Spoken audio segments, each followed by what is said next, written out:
Ok, como definición vamos a llamarla enfermedad renal que complica la hipertensión arterial, esencial, y que bajo el punto de vista morfológico se caracteriza por una afectación principal en la microvasculatura preglomerular. Un estudio patológico, ¿no? Estudio de biopsia, vamos, aquí tenemos un riñón normal y seguramente eh, al momento de ver un riñón ya patológico, vamos a ver estos depósitos hialinos, vamos a ver más adelante por qué es que el riñón toma este aspecto. Como decíamos, podemos llamarla con varios nombres, podemos decirle nefroangioesclerosis, ¿no? Nefroesclerosis hipertensiva benigna, nefroesclerosis arteriolar, ¿no? Ya no arterial, ¿no? Como era la anterior patología que vimos, arteriolar o nefropatía hipertensiva. Hola. Hola, hola.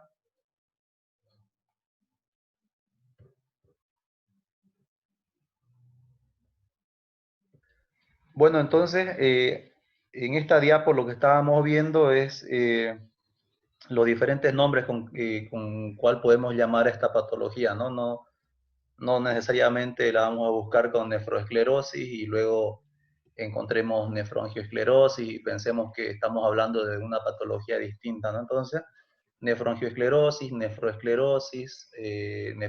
hipertensiva o nefropatía hipertensiva, eh, cualquier nombre que encuentren, estamos hablando de la misma patología. Por lo general, esta se clasifica en maligna y benigna. En este tema vamos a hablar netamente de la benigna. Hay un apartado, una diapo referente a la maligna para poder diferenciarla. Pero bueno, gracias a Dios, la maligna tiene un bajo porcentaje de aparición y tenemos que revisar este tema que es nefroesclerosis benigna.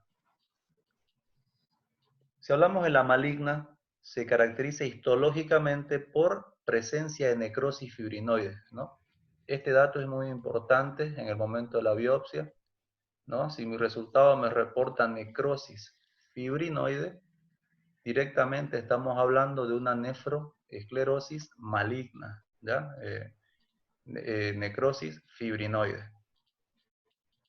Obviamente, estos pacientes van a presentar hipertensión arterial acelerada o maligna y, por ende, insuficiencia renal, ¿no? La progresión va a ser rápida en esta enfermedad. Principal manifestación histológica, ya dijimos, necrosis fibrinoide de las paredes arteriales, perdón, es arteriolar, ¿ya? Ahí vamos a acomodar, no es arterial, sino arteriolar. Eh, lo cual supone un pésimo pronóstico a corto plazo, como dijimos. Un pronóstico a corto plazo, malo, evolución desfavorable. En este caso, el paciente se presenta con hipertensión severa. Estamos hablando de valores mayores a 180, 120. Hemorragias retinales, van a haber exudados o papiledemas y obviamente una elevación acelerada de azoados, ¿no? Cuando hablamos de azoados nos referimos a urea, creatinina, ¿no? Que son quienes nos sirven para ver la función renal, ¿no? Y también habrá presencia de hematuria, proteinuria, etcétera, ¿no? Hematuria, proteinuria ya nos hablan directamente de que hay un daño a nivel de la membrana basal glomerular, ¿no? Entonces, es una enfermedad de progresión rápida, como dijimos hace un momento, por lo general se presenta un bajo número, estamos hablando menor al 5% de todas las nefroesclerosis, y bueno, será algo favorable eso, ¿no? Que se presente un número menor. Si hablamos de la nefroesclerosis benigna, que es el tema que vamos a ver hoy, o nefropatía hipertensiva, las alteraciones iniciales tienen lugar fundamentalmente en la microvasculatura preglomerular, ¿no? Entonces, la lesión inicial será en la microvasculatura preglomerular. Estamos hablando antes del glomérulo. Si recordamos quién es la arteriola que ingresa, es la arteriola aferente, ¿no? Entonces, el daño estará a ese nivel. La lesión microscópica más característica ya no es la necrosis fibrinoide como en la maligna. En esta benigna, la lesión microscópica característica será la hialinosis, ¿no?, de las arteriolas aferentes, también llamada arterioloesclerosis, ¿no? Arterioloesclerosis, que es indistinguible de las lesiones que se observan en sujetos de edad avanzada. ¿Qué quiere decir? Habíamos dicho que ya en personas de la tercera edad, no necesariamente hablando de insuficiencia renal, presentan un deterioro o una disminución en el nivel de filtrado glomerular, pero que dijimos que no es patológico, ¿no? Me acuerdo en la primera clase hablamos un poco sobre eso, no es patológico, ¿no? Es la evolución del curso de la vida, ¿no? Entonces hay un descenso en el filtrado glomerular fisiológico, normal, en pacientes ya de la tercera edad, ¿no? En personas de edad avanzada. Entonces, por lo general se ven depósitos de hialina en esos pacientes, pacientes de la tercera edad. Igual, esta patología presenta, ¿no?, depósitos, ¿no?, de hialina a nivel de las arteriolas aferentes y bueno, por eso dice que es indistinguible de lesiones que se observan en sujetos de edad avanzada, ¿no? Por lo general, la progresión será la misma, pero si hablamos de nefroesclerosis como tal, estamos hablando de pacientes, no de la tercera edad, ¿no? Estamos hablando de pacientes entre 30, 40, 50, hasta 60 años, ¿no? Estamos fuera del rango de tercera edad.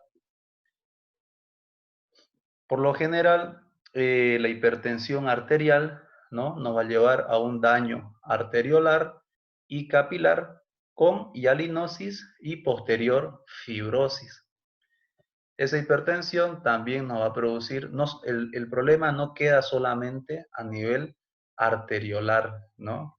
No queda el daño a nivel preglomerular, sino que también la lesión pasa a nivel positaria, con un borramiento y pérdida de mi membrana basal glomerular. Esa membrana basal queda dañada y obviamente ya hay aparición de hematuria, hay aparición de proteinuria y demás, y habrá una adhesión y posterior fibrosis, ¿no? Cicatrices de la misma, llevándonos a un estado de fibrosis y esto nos llevará a un descenso del filtrado glomerular. Pero estamos hablando de una progresión lenta, ¿no? Estamos hablando de una progresión de años, 5, 7, 10 años, ¿no? Entonces, eh, bueno, hay que poder diagnosticar esta patología. Más adelante vamos a ver que el pilar clínico de diagnóstico en esta patología será la hipertensión arterial. Y vamos a ver cómo tratar de prevenir esta, ¿no? Pero entonces el daño no solamente será preglomerular, sino con el pasar del tiempo el daño se convierte en glomerular y además tubular, ¿no? Hay un daño tubular en sí, con transición de epitelio y posterior fibrosis también, túbulo intersticial. Es por ello que en la primera imagen de la diapo vimos, ¿no?, en esa imagen macroscópica del riñón, ¿no?, ese aspecto fibrótico, ¿no?, esa coloración amarilla en todo, a nivel de toda la médula renal, ¿no? Ok, y esto es lo que hablábamos, ¿no? Aquí podemos observar los depósitos de hialina a nivel arteriolar, ¿no? A nivel arteriolar, esa hialinosis nos va a llevar a posterior fibrosis. Entonces, para diferenciar el daño a nivel de la arteria renal era la patología del anterior tema que vimos, ¿no? Donde hablamos de la enfermedad aterosclerótica de la arteria renal principal, ¿no? Pero aquí estamos hablando de un daño preglomerular, ¿no? Ramas de estas arterias arqueadas, ¿no?, que termina ya en arteriolas, con posterior ingreso a mi glomérulo capilar. Entonces, a diferenciar, ¿no?, esa parte. Como mecanismo etiopatogénico, ¿no?, vamos a decir que esta patología nos llevará a un estado de hipertensión arterial, ¿no? Y la misma, habrá una regresión también de la misma. La hipertensión arterial nos llevará a la enfermedad, perdón, microvascular nos llevará a una lesión de las arteriolas renales y esta lesión arteriolar renal nos llevará a un estado de hipertensión arterial, ¿no? Y viceversa. A la vez habrá una isquemia glomerular, ¿no? Una isquemia glomerular y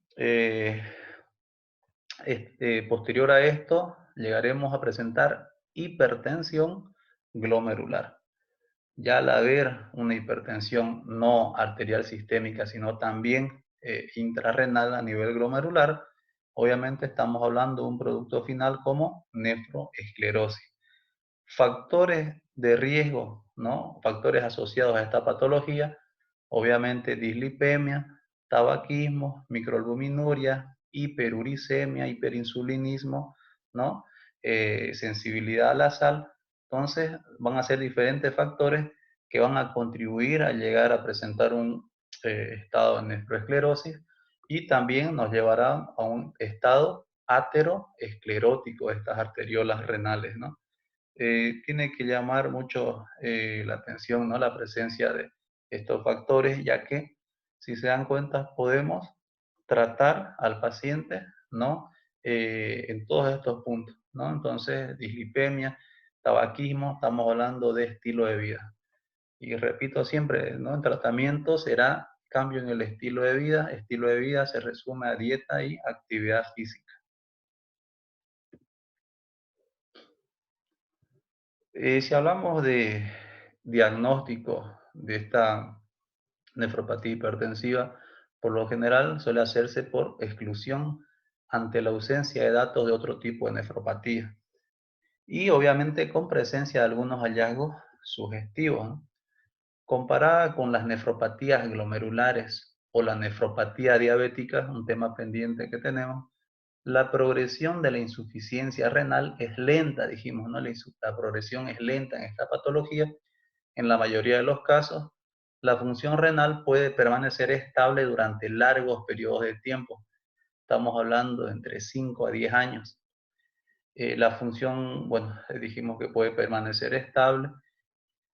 Sí, obviamente se controla la hipertensión arterial, ¿no? Entonces, la base fundamental de tratamiento ya estamos viendo que es controlar ese estado de hipertensión arterial. Y no existen otros procesos concomitantes, ¿no? Tales como la enfermedad vascular aortorrenal o ateromatosa, ¿no? Entonces, o también diabetes mellitus tipo 2, ¿no? Si excluimos estas patologías, si estamos solamente frente a un paciente con nefropatía hipertensiva y que tenemos una hipertensión controlada, ¿no? Va a tener larga sobrevida este paciente. Pero si es un paciente con nefropatía hipertensiva y además tiene patologías como ser enfermedad vascular aortorrenal o es un paciente diabético que también me va a llegar a ser una nefropatía diabética, entonces el pronóstico en cuestión de tiempo irá en descenso, ¿no? Se irá reduciendo. Creo que eso está claro, ¿no?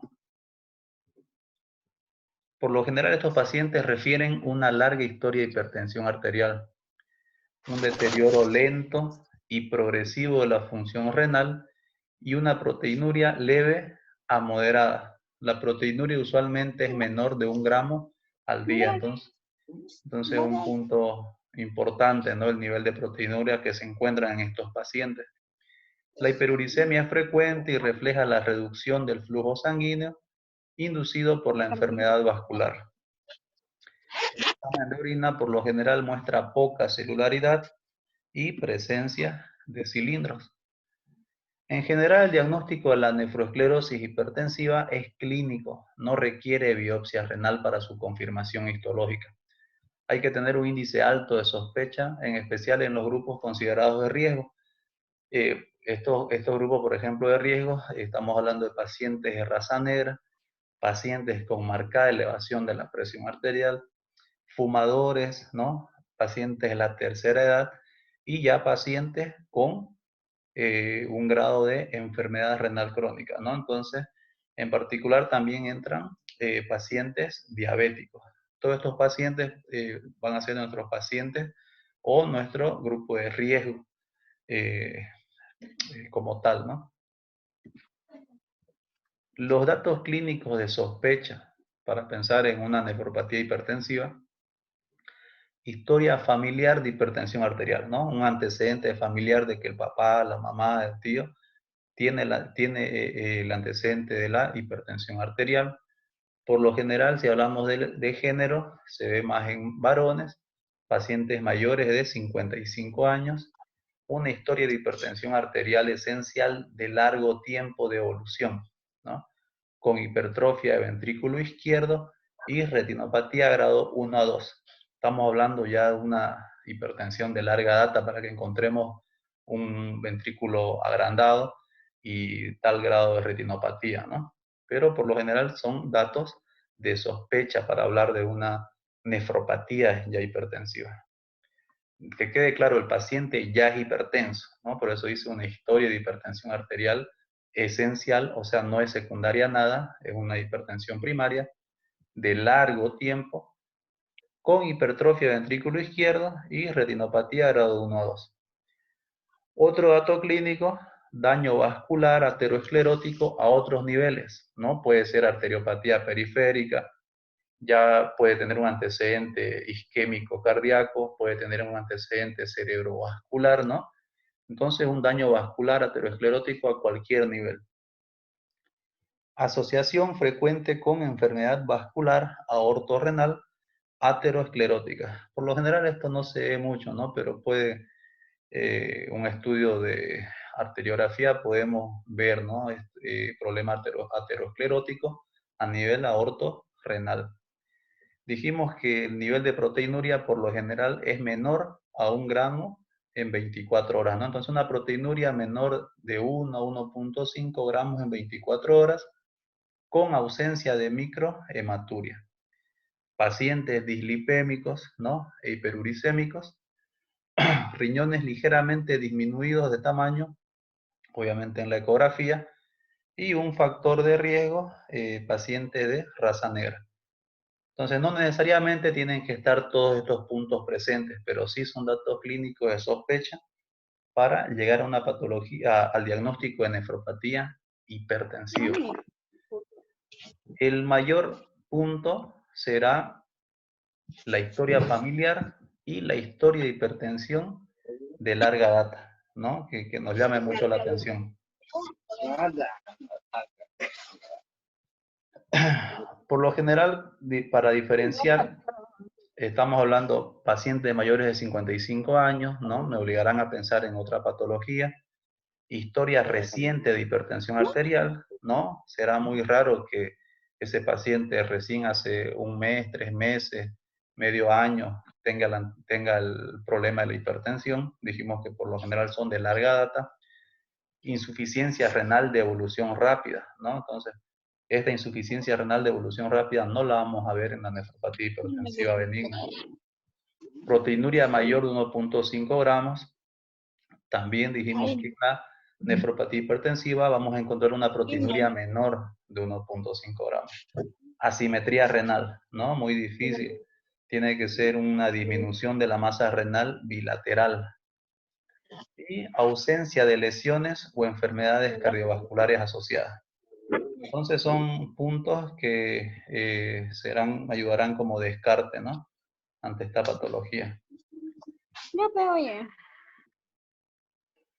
Ok, si hablamos como estudio diagnóstico, tomamos una biopsia renal, la hipertensión arterial crónica de larga evolución en un paciente que falleció por enfermedad cerebrovascular.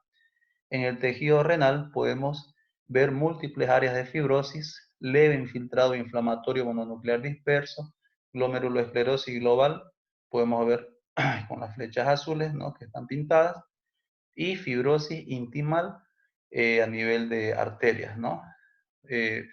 Por lo general, este ya será un resultado histopatológico, ¿no? De una biopsia renal, pero estamos hablando de un paciente que fallece por problema cerebrovascular, ¿no?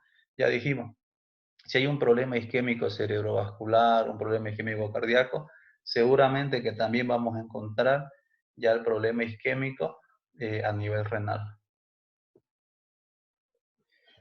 Ok, este es un estudio, ¿no?, de Suchelli y Zucala, se realizó con 58 pacientes diagnosticados previamente de nefroesclerosis con criterios clínicos. Realizaron una revisión diagnóstica tras la práctica, en muchos casos de una biopsia renal o de una arteriografía. Solo en el 46% de los casos se confirmó el diagnóstico de nefroangioesclerosis o nefropatía hipertensiva, como quieran llamarlo. En un 33% existía enfermedad renovascular ateromatosa, que nada que ver con mi nefroangioesclerosis, y en un 7% nefropatía parenquimatosa, un 14%, la enfermedad renal no pudo filiarse a nada. ¿Qué quiere decir? Por lo general, como sospecha clínica para nosotros, estos 58 pacientes será nuestro 100% diagnosticado con nefropatía hipertensiva. Pero ya estas personas que hicieron este estudio mostraron que solamente casi la mitad presentó la nefropatía hipertensiva que ellos sospecharon clínicamente, pero ante un resultado de biopsia solamente mostró que el 46% sí los tenían y el restante padecía de otra patología también renal, ¿no? Si hablamos de tratamiento, una vez diagnosticado mi paciente hipertenso de larga data, que ya inicia con un deterioro del filtrado glomerular y yo ya por sospecha clínica voy a poner el diagnóstico de nefropatía hipertensiva, vamos a recomendar iniciar en pacientes de cualquier raza, hipertensos y enfermos renales crónicos, un IECA, ¿no? Estamos hablando de estos inhibidores de la enzima convertidora de angiotensina, como ser enalapril, lisinopril, ¿no? O un ARA2, ya dijimos que no podemos asociar un IECA a un ARA2, ¿no? Usamos uno o el otro. Y si la presión arterial no se controla o es mayor de 160 a 100 al inicio, podemos adicionar un bloqueante de canal de calcio no dihidropiridínico. Los bloqueantes de canal de calcio se subdividen en dihidropiridínicos y no dihidropiridínicos. Los dihidropiridínicos son los que conocemos, no eran lodipino, ni fedipino, ni cardipino, ¿no? Son los conocidos, ¿no? Pero estos no dihidropiridínicos tenemos al verapamilo y también al diltiazem, ¿no? Estos han demostrado reducir la proteinuria más que los conocidos, ¿no? Más que los dihidropiridínicos. Entonces, estos no dihidropiridínicos se lo está usando también como tratamiento para contrarrestar esta nefropatía hipertensiva, obviamente asociado a un IECA o un ARA2 que no logre reducir los niveles de 160 a 100 en presión arterial, ¿no? Debemos insistir siempre en la recomendación usual de cambio en el estilo de vida, ¿no? Un paciente con patología hipertensiva o patología diabética, hay que insistir en que el 20% del éxito del tratamiento será gracias al fármaco, pero el 80% restante será gracias al cambio en el estilo de vida. Porque sus efectos positivos son importantes, ¿no? Para el paciente, por ejemplo, disminuir el consumo de sal, ¿no? A 6 gramos o menos, ¿no? De esta cantidad al día. Esto potencializa el efecto antiproteinúrico de los agentes inhibidores, como ser MIECA o ARA2. Se debe reducir de peso si hay obesidad o sobrepeso y también evitar el cigarrillo y practicar ejercicios de tipo aeróbico, ¿no? Como la OMS lo recomienda, actividad física aeróbica 30 minutos, 3 veces por semana. Entonces, ese es el estilo de vida que debemos impartir a nuestros pacientes, ¿no? Pacientes de raza negra hipertensos, esenciales, no complicados y sin proteinuria, debemos ofrecer nuestro bloqueante canal de calcio en primera instancia o un diurético si se genera intolerancia o aparecen edemas periféricos, ¿no? Pero en pacientes de raza negra, no nos olvidemos que el antihipertensivo de elección serán nuestros bloqueantes de canales de calcio en primera instancia. ¿Cuál será mi objetivo con estos pacientes? Tratar, ¿no?, de llegar a niveles de presión arterial igual o menores de 130/80, ¿no? Entonces, no nos olvidemos que el octavo consenso nos da como parámetro objetivo de hipertensión controlada mantener una presión arterial menor a 140/90, ¿no? Entonces, aquí, ya hablando de una nefropatía hipertensiva, somos un poco más estrictos. Medidas higiénico-dietéticas, restricción de sal, ya dijimos, 6 gramos día. No sé si llegamos a cumplir. Esto por lo general equivale a una cucharilla rasa, ¿no? Creo que eso va solamente en el almuerzo o para una ensalada, entonces eso tenemos que hacerlo alcanzar para todo el día. Y mi aporte proteico será de 1 gramo por kilogramo peso día. Supresión del tabaco, muy importante. Control de la hipercolesterolemia. Obviamente que si estamos hablando de niveles elevados de colesterol, ya tendré que hacer uso de una estatina, ¿no? Un hipolipemiante oral, ¿no? Antiagregación plaquetaria. Considerar usar siempre la aspirineta, ¿no? Dosis de 75 a 100 miligramos, y sobre todo si existe enfermedad aterosclerótica a otros niveles. ¿Qué quiere decir? Si ya el paciente tiene antecedente de un accidente cerebrovascular, tiene antecedente de una enfermedad coronaria, ¿no? O un antecedente de enfermedad arteria periférica, entonces ya yo iniciaré su antiagregante plaquetario. Y fármacos antihipertensivos. No existen ensayos específicos sobre la eficacia de los diferentes agentes antihipertensivos. El hecho más importante es la reducción de la presión arterial. Entonces, como recomendación tenemos de inicio el uso de antihipertensivos antiproteinúricos, como ser IECA o ARA2, y esto poder asociar a un bloqueante canal de calcio no dihidropiridínicos, como ser el verapamil o el diltiazem, ¿no? En caso de que no se logre controlar la presión con la monoterapia.